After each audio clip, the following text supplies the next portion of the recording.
أن النصر ما هو بالكثرة وليس بالقوة، النصر من عند الله عز وجل.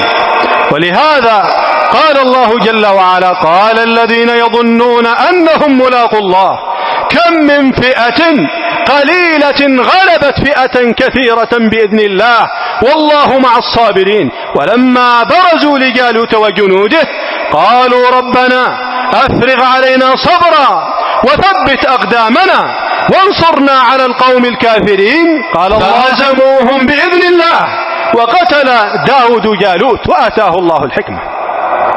فاجتمع في هذه الآية الكريمة بيان لأنواع من أنواع النصر، وهي الصبر أمام الأعداء والمصابرة واللجوء إلى الله سبحانه وتعالى، والاعتقاد أن النصر من عند الله سبحانه وتعالى ليس بالكثرة.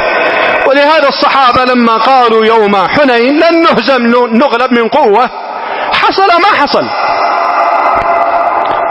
فالنصر هو من عند الله سبحانه وتعالى.